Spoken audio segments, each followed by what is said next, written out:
Day one, baby. Day one, I'm feeling good. Feel good out here. I'm ready to go, though. I can tell you that. We're definitely ready to go. Good day to be a lost niggas ready. Grass smell. Do something to me, I don't know. First day, feel good. Back in black, you know. Hey, can't complain. All right, win on three. 1, 2, 3. Where?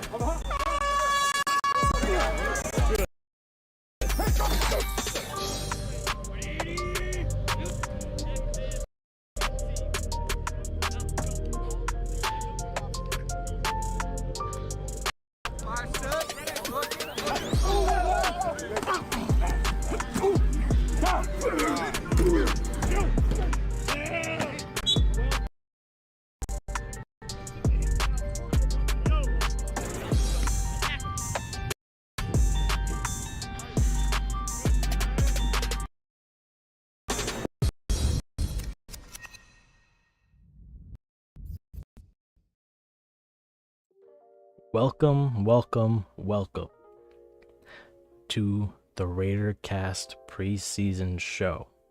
I'm your host, JT, and it's finally here. We are finally in the preseason part of the offseason. We're getting into training camp. The first week in training camp is behind us now, and I'm super excited to be getting into this. I've been waiting for like pretty much a month for anything exciting to actually happen.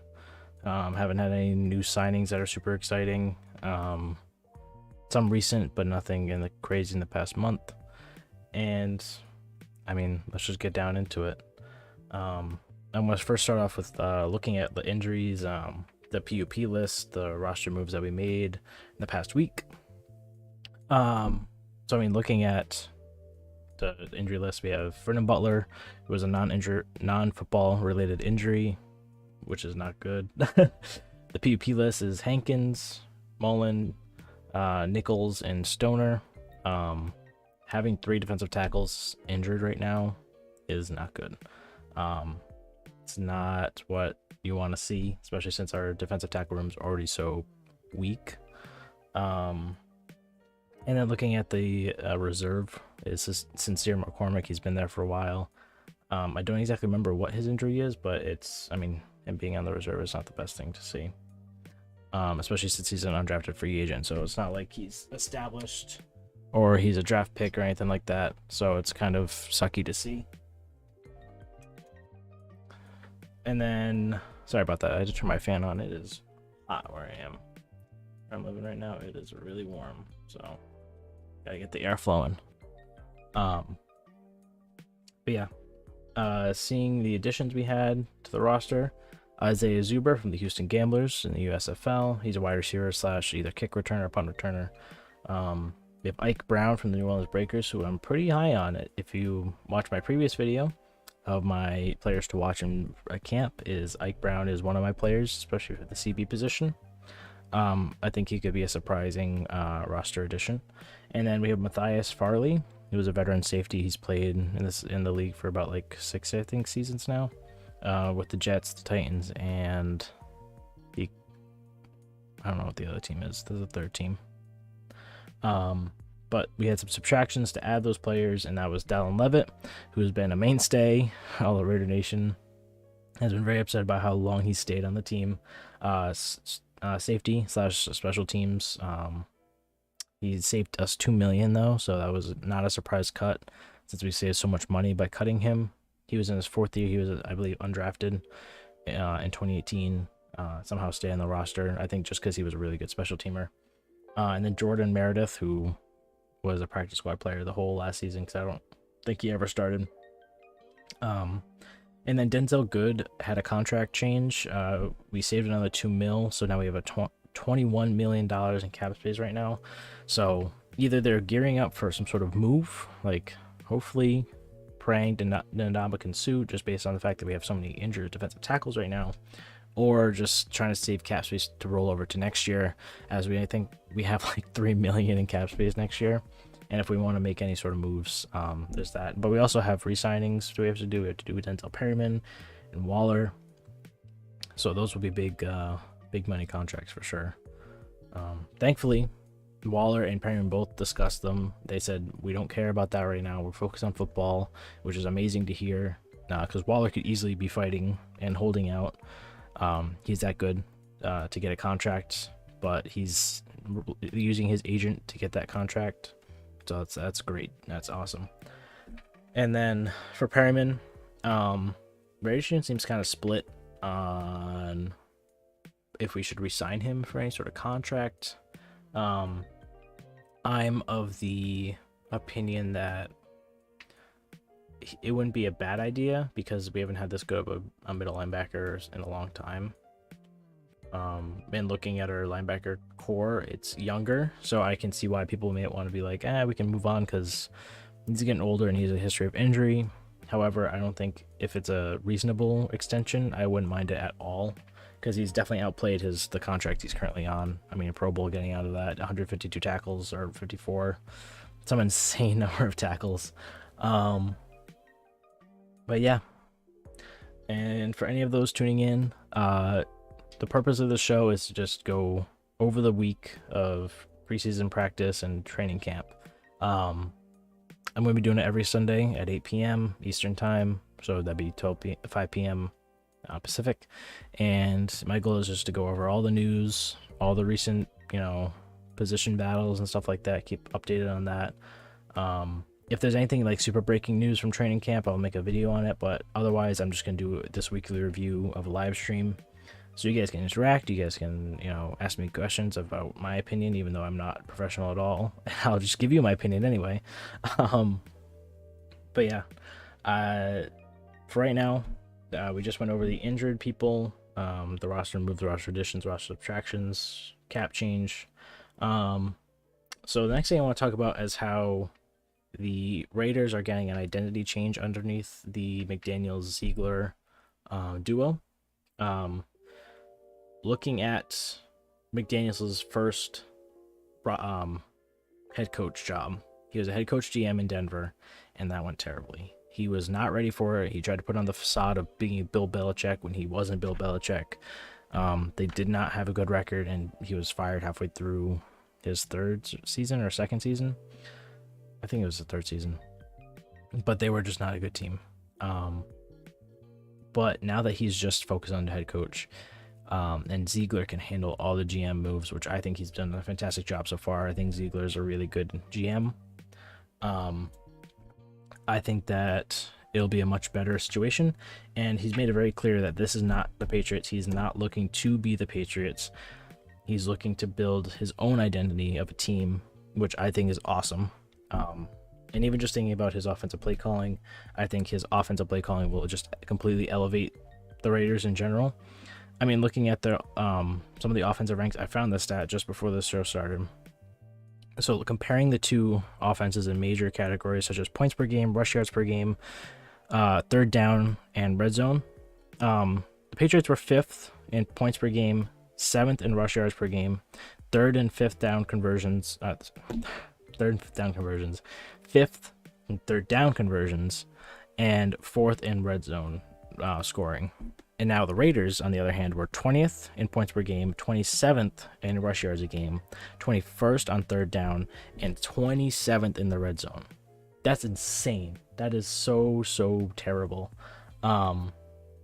So, I mean, just adding McDaniels should at least bring those numbers up, way up. So that's something that people don't talk about when they talk about McDaniels. They talk about his previous stints, which I don't think is going to matter.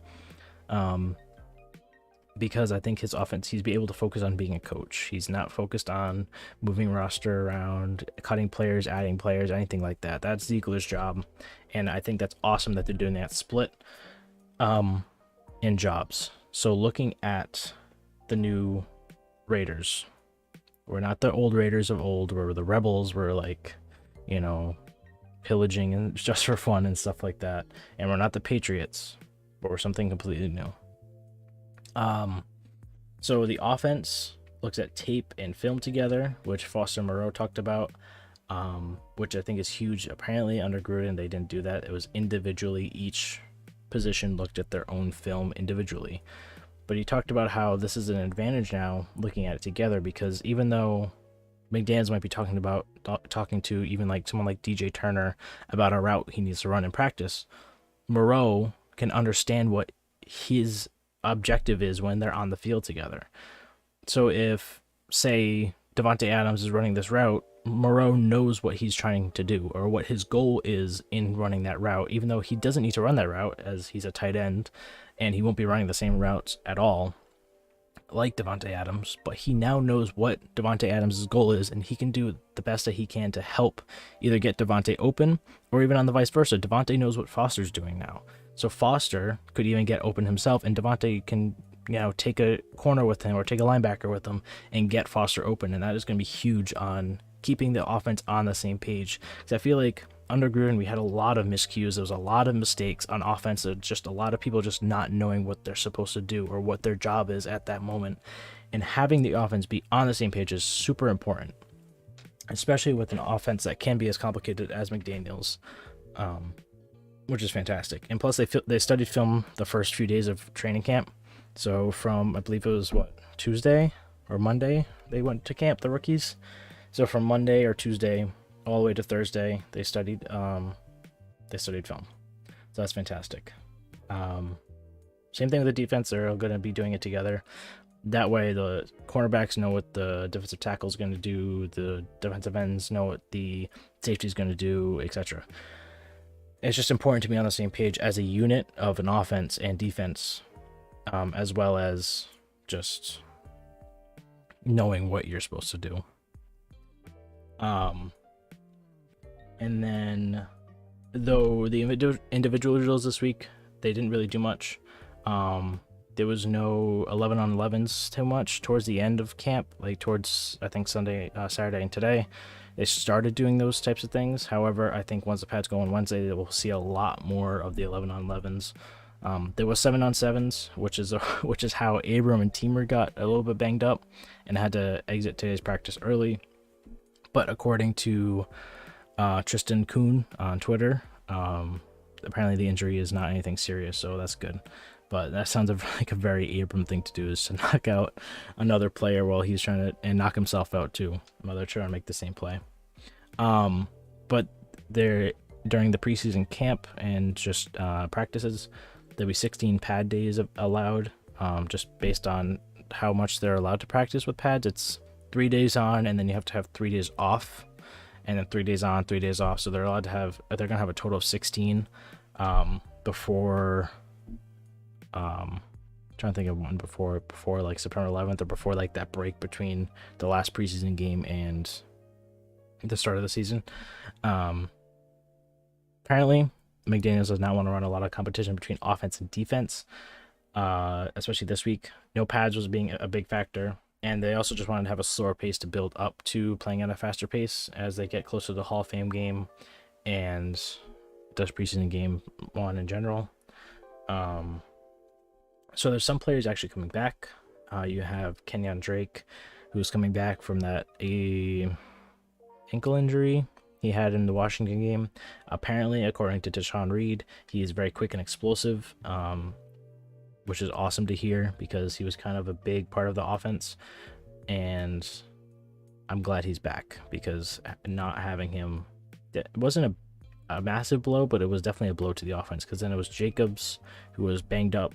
And then after that, it was not, we didn't really have a great running back too after that.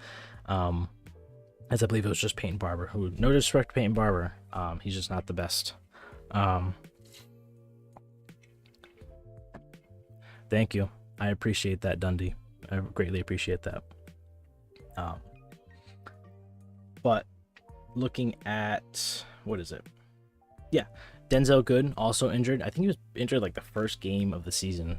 So he's finally back after having a long process of getting that knee back, which is a big blow for an offensive lineman. Deshaun Reed said he's a projected starter, and a lot of people are saying he's probably going to start at right guard, which, I'm fine with. I think Denzel Good is a pretty solid guy. He's pretty good, which I'm sure he's heard a lot. But yeah, we'll get into more of the position groups in just a second. But yeah, looking at what McDaniels wants to get with the team during this training camp is he just wants to get the players on the same page, make sure people understand the playbook, and just having them show what they can do. Getting everyone on the same page is super important. That also helps the players who maybe wouldn't have done as well. Maybe they'll be better because now they know what they're supposed to do. Not knowing what you're supposed to do will obviously hurt how you perform in training camp, which is a huge part of your career, is doing training camp and playing well. And even if they don't make it on the Raiders, what they do in training camp could help them get onto another team or go into the Canadian Football League or go into the XFL or USFL, etc. So training camp is huge. McDaniels is doing a good job of keeping everyone on the same page and making sure people understand what they're supposed to be doing and just letting them do what they need to do to make their spot on the roster complete. Now let's get into position battles. So quarterback, Derek Carr is obviously quarterback one. There's no reason why he wouldn't be. I mean, he's the best quarterback on the roster by far. QB2 is a battle between Nick Mullins and Jarrett Stidham at the moment, which my money is on Stidham, just because we traded for him. But beyond that, even if they don't like to look at that type of thing, he knows the McDaniels offense. I think this is his third season in the McDaniels offense, so he knows it very well, which is very useful for a QB2 to come in, know what the offense is supposed to do, and just do enough to get us to not lose is what their goal is. And then Mullins is solid. I liked the signing when it happened, but then once we got Stidham, I knew that he was probably just going to be QB3 because he was QB3 on the Browns, who had Case Keenum as their backup. I mean, Nick Mullins is a solid, but he's QB3 on the Browns for a reason. But I mean, he could beat out Stidham, but I think it's Stidham. Stidham is definitely going to be QB2. Mullins will definitely be a QB3 though, because I don't think Garbers will play in the Hall of Fame game, the preseason game, the first game, and then maybe stay for the preseason, and then. But even then, I think it's just going to be the Hall of Fame game, because you want to get Stidham and Mullins playing time in the preseason to see what they can do, and then decide which one's going to be QB2 and QB3 as the season gets closer. I think Garbers will play the Hall of Fame game, get some tape out there. If he performs well, he'll stay, he'll survive, maybe play the preseason game 1. But honestly, I think the route of he's an undrafted free agent quarterback. I mean, he did solid in college. I think he's a Cali. I don't know. I don't know where he came from, but Chase Garbers could probably go the USFL or XFL route, or even just another practice squad or another team that's looking for more depth at QB or more competition. But the CFL, USFL, or XFL is probably where he'll end up. And honestly, if he goes to USFL or XFL, he could become a pretty good quarterback there. Just because he's young and can be molded and become like a franchise guy in these spring leagues. But enough about the quarterbacks, because that's a pretty done deal. In my opinion, it's going to be Derek Carr, QB1, and Jarrett Stidham, QB2, Nick Mullins, practice squad, and then Garbers will be somewhere else by the end of the preseason, probably by the end of preseason week 1, game 1 type of thing. Looking at the offensive line now, you have Colton Miller, Andre James, and Lester Cotton, who at the moment are like the 3 main guys who are just kind of solidified in their spots. Lester Cotton's kind of a surprise for people, but you got to remember that Denzel Good is injured right now, and they're trying to get him slowly acclimated, so they're not having him play a lot. He's just kind of playing a backup role just to get him into it, so it doesn't just immediately hurt the knee again or anything like that. But it's good for Lester Cotton, because even if he's pretty much not guaranteed the starter spot because Denzel Good is, a little maybe better than him, getting those reps right now with the starters as his competition is injured, which is kind of sucky to say, but getting those reps could actually help him get the starter position. I've heard good things from him this preseason. I don't know where this hype is coming from. He's another one of my players that I think we should keep an eye on, just because Good is older and he is injured or was injured. And I think that Cotton could be coming in a lot more than maybe we want to, but I think he'll do just fine on the O-line. And then looking at the left guard and right tackle position, John Simpson, John Simpson is getting the most starter reps at left guard. However, Dylan Parham is actually getting a good few reps in it there as well. Simpson spoke very highly of Parham in his presser earlier this week. And he's willing to help the rookie, which is awesome to hear because Simpson himself is not a bona fide starter or star. So it's good to see that even though it's competition for that starting role, that he's taking the rookie underneath his wing and helping him get acclimated into their family of being in the O-line. The right tackle position is going to be probably the biggest battle because honestly, I think Simpson has the left guard spot locked up unless they want to move Denzel Good to left guard and keep Cotton at right guard or whatever. But I think left guard is definitely Simpson's, and then Parham will come in if he's hurt or they want to do something different, whatever. But I think that's his. The right tackle position, I don't know at all what it's going to be. I don't know if it's going to be Brandon Parker. I do not know if it's going to be Alex Leatherwood. Right now, Parker is getting all the starter reps. Leatherwood's not getting a lot. I remember Tape Don't Lie, their day one training camp vid. Go check it out. I love listening to them. They have great insight into everything because they're really smart at football. It's Tape Don't Lie on YouTube, by the way. But they said that Leatherwood, although undersized for a right tackle, and Parker is just this big behemoth of a guy. He's like 6'8", 6'9", just a tank, which is a more right tackle kind of build. Alex Leatherwood's more of a guard, which he was in college. He was a much more of a guard. And he's built like one, but according to them, I don't really follow O-line that well, which is why I listen to people like them, because it helps me understand that position much better. But according to them, Brasillo and McDaniels have worked with undersized right tackles before and made it work. But we all know the Patriots O-line has been good the past few seasons, so that's definitely something good to hear. But yeah, I think Brasillo is going to help this O-line become what they were supposed to be last year. Because this was basically the starting line last year: Miller, Simpson, Andre James, Denzel Good, and Alex Leatherwood. That was supposed to be the starting five. It technically was supposed to be Incognito at left guard, but he was injured way before any games were played, so it was definitely Simpson's position. So we can actually see how much Tom Cable held back this O-line. And honestly, I think we'll see that he held this back a lot because this O-line will definitely get a lot better under Brasillo. But yeah, the starting line, I think, for right now is looking to be Miller, Simpson, James, Cotton, and Parker. But once Denzel Good's back and into more playing shape and is more acclimated to playing again and practicing again, it'll be Miller, Simpson, James, Good, Parker. But then again, I can't even say Parker is definitely going to be starting because I think Leatherwood has an opportunity because he is young, but so is Parker. It's a toss-up. I really have no idea. I'm pretending like I know what's going on, but I have no idea. I don't know O-line enough to tell you which is which. I both know they did not play well last year, and I'm just hoping that we have at least a mediocre right tackle. We do not want to have another thing where it's just no one good. But moving on, let's move on to the pass catchers, which is what I combine with wide receiver and tight end. Adams, Waller, and Renfro are the big three in the pass catching department. There's no one going to topple them unless they get injured. Knock on wood, they won't. But they're their big three. Their positions are locked up.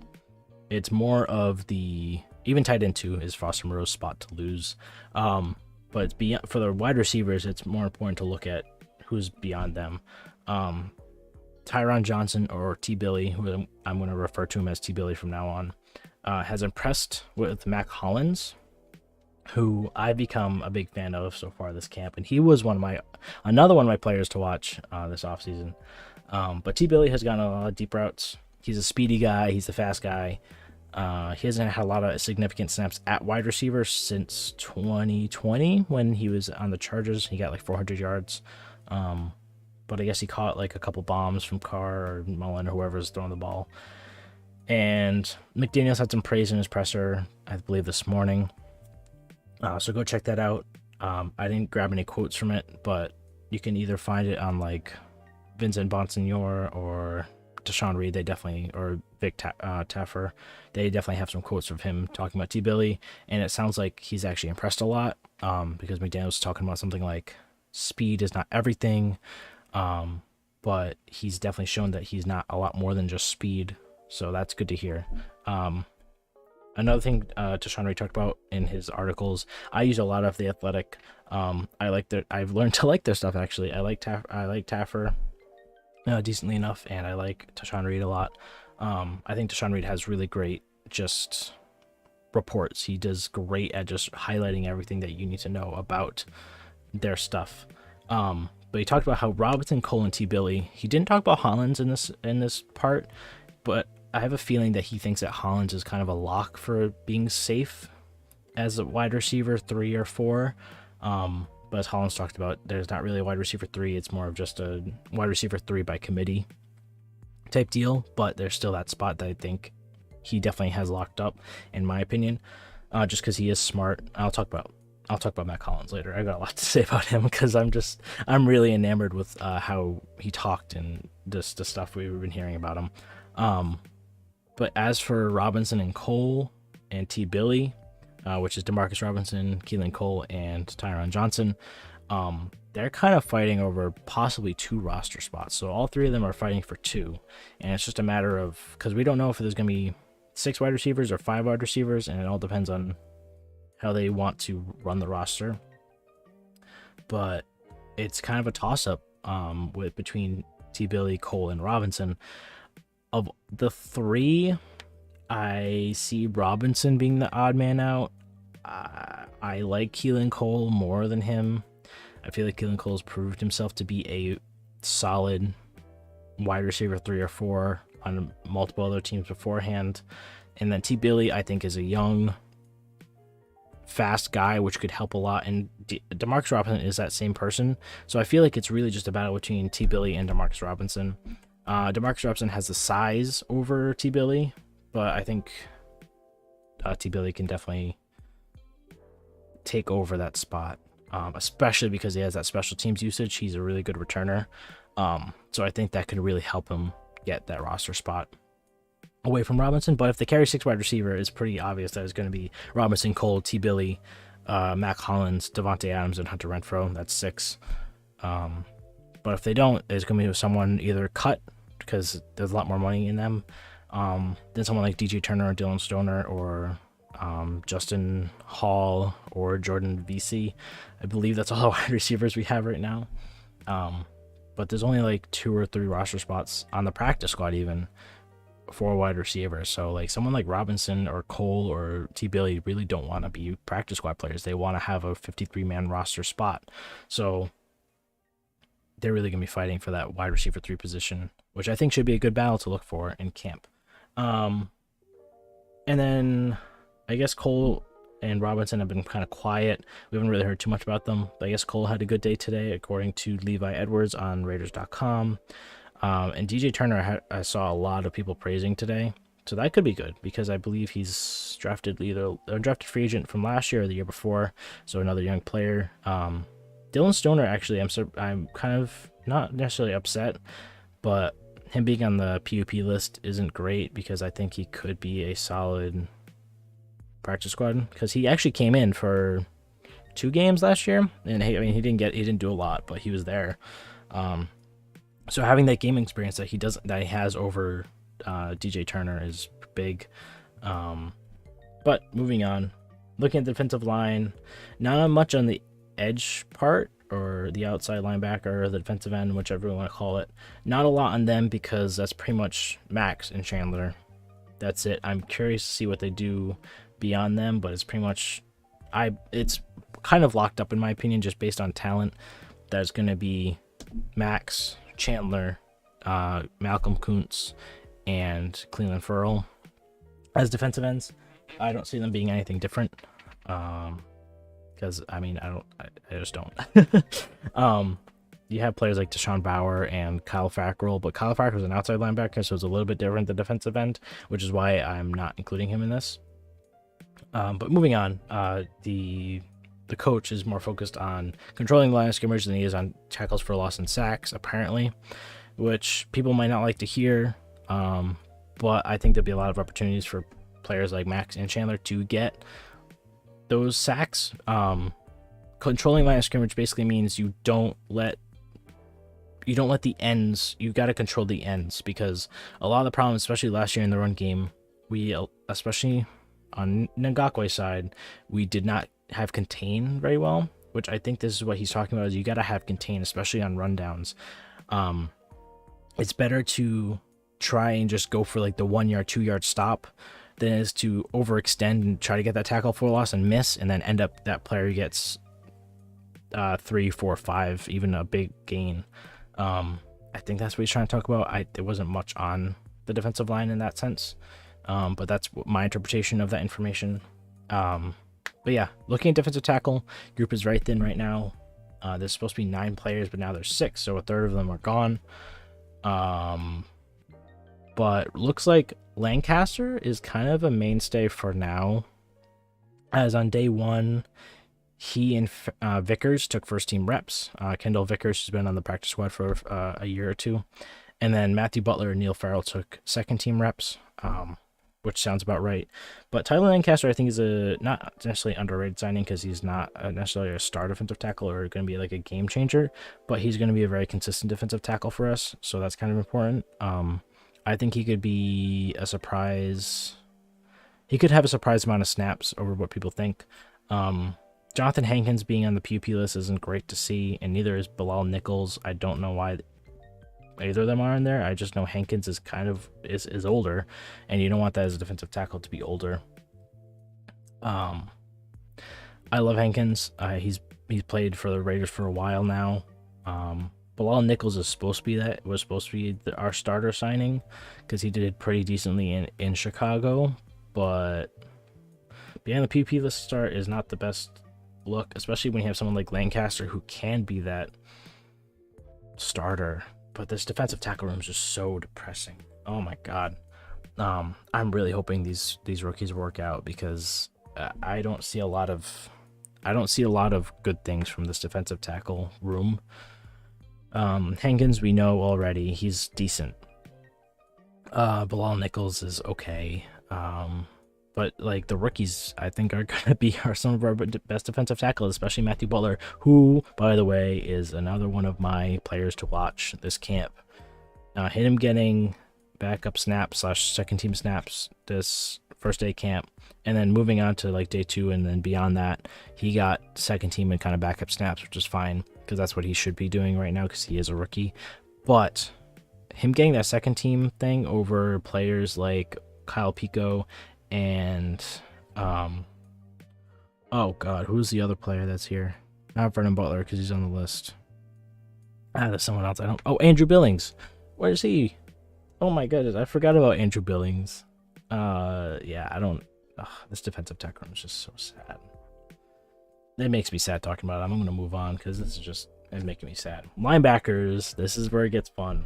Perryman, Diablo, Brown, Jayon Brown. Majority of the first team snaps. That is gonna be our starting trio for sure. There's no reason why they wouldn't be. Perryman's at the Pro Bowl. He's our best middle linebacker on the team. And then Jayon Brown and Diablo split nickel linebacker. What do you call it? Snaps. There we go. With Perryman. So there's that too. But Jayon Brown is definitely our coverage linebacker, really good coverage linebacker, and Diablo's much of a run guy. He was a beast in the run game last season. I mean, he's not a bad coverage player either. He had, I think, a pass deflection or 2, which is good, because he didn't play a lot of snaps. But Jayon Brown's definitely a lot better than him. And our run game got a lot better once he was in and not Littleton. So there's that. But Diablo is definitely going to be a solid coverage guy, just because he was a safety in college at Virginia Tech, that's what it was. And then my Butler, Darian Butler agenda, another Butler, Darian Butler agenda, first pick of camp. I mean, that's not much of anything. It could have been anyone, but because it's Darian Butler, he's another player I have to watch. You got to check out my video. I really love that video. definitely put a lot of effort into that video and a lot of thought into that video. And Darian Butler, someone I looked at and I was like, wow, this guy could be a star. I'm surprised he went undrafted because he looked like he could have been, I mean, a 6th, 7th round talent just because he's seems like he's a raw talent. But he had 3 picks on his team, which was he led the Arizona State University team with 3 interceptions and 3 pass deflections, and he had like 3 or 4 sacks and 8.5 tackles for loss and like 70 tackles or some crazy something like that. So having all those stats, I think he's going to definitely be that sleeper pick for either making the roster or just practice squad at least. But I definitely think Darian Butler is a sleeper player right now on our team. And then moving on to cornerbacks, Averett and Yasin with Mullen injured took most of the first team reps on the outside, and then Hobbs was in the nickel corner, firmly in that slot, and then he eventually got some outside reps on Saturday and today, I believe. But it looks like he's going to be the nickel corner, which kind of makes sense. Mullen being, again, I know people are saying that like this was expected him to be on the PUP list just because of his injury from last season. His seems like multiple injuries, just because he came back and then he re-injured himself. But regardless, this is not great because I think Averett will surprise people again. He's not my sleeper. That's Ike Brown actually, but we didn't hear anything about him, so whatever. But Averett is my like second sleeper because people are definitely over hating him just because he wasn't known until really last year, and he performed really well last year in a decimated secondary. He was their best player, and again, I know it was a decimated secondary, but him and Marcus, he was, I felt like was on the same level as Marcus Peters last year, which is crazy, because Marcus Peters is so good. But Marcus Peters had a down year, but if this Averett and Yasin can elevate their game, because they are so raw, still, Yasin's in his 3rd season now, and it was definitely, I don't remember who said it, but they said it was a tough trade for the Colts to make just because he is so raw and he did play so well last season. But I mean, come on, they're both going to be good players. People are definitely over-hating the secondary right now, and I understand why. There's not a lot of big names. We didn't get Bradbury, we didn't get JC Jackson, we didn't get players like that. But the players we do have are very raw, very hungry, and very talented players. And that's honestly all you really need, those types of players to be in a secondary like this. And if we have this established young core of Averett, Yasin, and Hobbs, I mean, if they all work out, come on, that's a great trio right there. I mean, even if Mullen replaces Averett and he plays up to what he was in his rookie year, that's a really great trio. Hobbs has proven that he's one of the next best nickel corners in the league. Yasin's one of the best man corners in the league, and Averett was a damn solid corner on a decimated Ravens team. He stepped up when they needed him most, and he played really well. He had 3 interceptions last season. That's one less than our entire team. So just that is insane. But even Mullen, I mean, like I said, if he can come back to that rookie form where he had a very solid rookie year and then just injuries kind of decimated his 2020 and 2021 season, that's a damn good trio that people are not talking about. And same thing with our linebackers, Perryman, Diablo, and Brown. That's a great trio. People are sleeping on our defense. I'm a big defensive guy, and they're definitely sleeping on the defense right now. As for the safeties, I definitely understand why people are worried about the secondaries because of the safeties. But you have Trayvon Marek, who everyone in Raider Nation knows is a very underrated safety. He played really well last year in a scheme that didn't really suit him. He was not in TCU. He was a ball hawk player. He played the ball really well, but he wasn't allowed to. He was basically like, if this player gets away, you have to be in control of making sure he doesn't get a touchdown. He was a bend don't break safety. He got a pick. He dropped 4 or 3 last year, which led the league, which isn't great, especially for a ball hawk safety. But I think with this offseason coming up, he's gonna get better at catching the balls and stuff like that. So I think we're fine there. And then the second safety slot is between Daron Harmon and Jonathan Abram. Even Tyree Gillespie could make an appearance there, which is my sleeper safety right now. But honestly, I should have made Daron Harmon my sleeper safety because no one's talking about him. I get it, he's old, but old safeties are fine, especially if he's going to be the strong safety. He's not going to be expected to be keeping up with these insanely fast receivers. He's going to be the tackler. He's going to be the free rusher on blitzes and stuff like that. And I think Daron Harmon can do that. And plus, he's a great mentor for these young players, especially Abram, who need that guidance from a veteran like him. And he has experience in Patrick Graham's defense, I'm pretty sure, or something similar. So I don't understand why people are not talking about Daron Harmon enough. Same thing with Murray. He's young. And Abram, I mean, he's so... I love that guy. As a person, he is awesome. He has a drive to be a good player. He just hasn't shown it. And I really hope he does, and I think he will. He'll be a really good box safety. Patrick Graham knows how to put players in their best positions to succeed. Anyway, I'm going to move on because I could talk about this all day. Yes, thank you, Dundee. Defense is hugely slept on. Hugely slept on. It's kind of annoying how much people talk down about our defense. But, you know, let them sleep. Let them find out. So, looking at the offense in general, even though I probably should have done this at the end of the offense thing, whatever. The offense in general, apparently, according to Deshaun Reed, from eyes of the camp, looking comfortable in the McDaniels offense. Obviously, they're not 100%. They're not going to be, it's not expected of them to be 100%.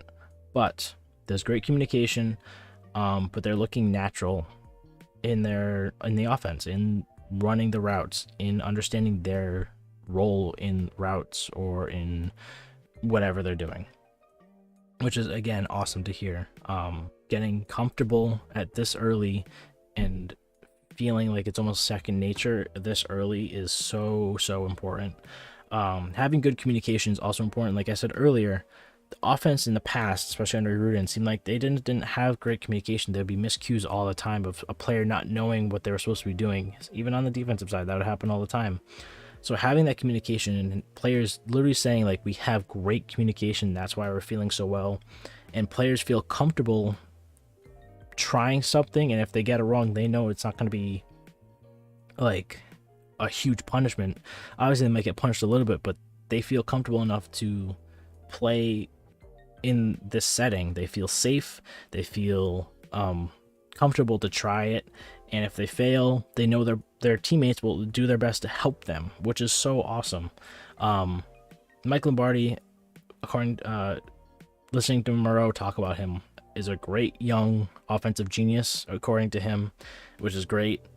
Seems like he's going to be like that McDaniels guy in a few years that's going to be taken away from us.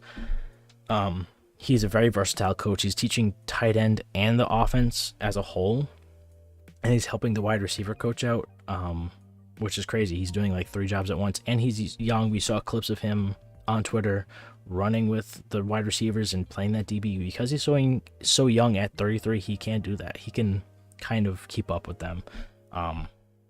But I guess he's brilliant, detailed, young, energetic, and he's loved by everyone, which is awesome.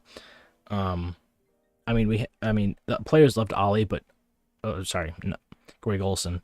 But that doesn't mean he was good. But hearing that the players already love him and respect him and see how young and energetic he is and how apparently brilliant he is, that's great to hear on the offensive side of the ball.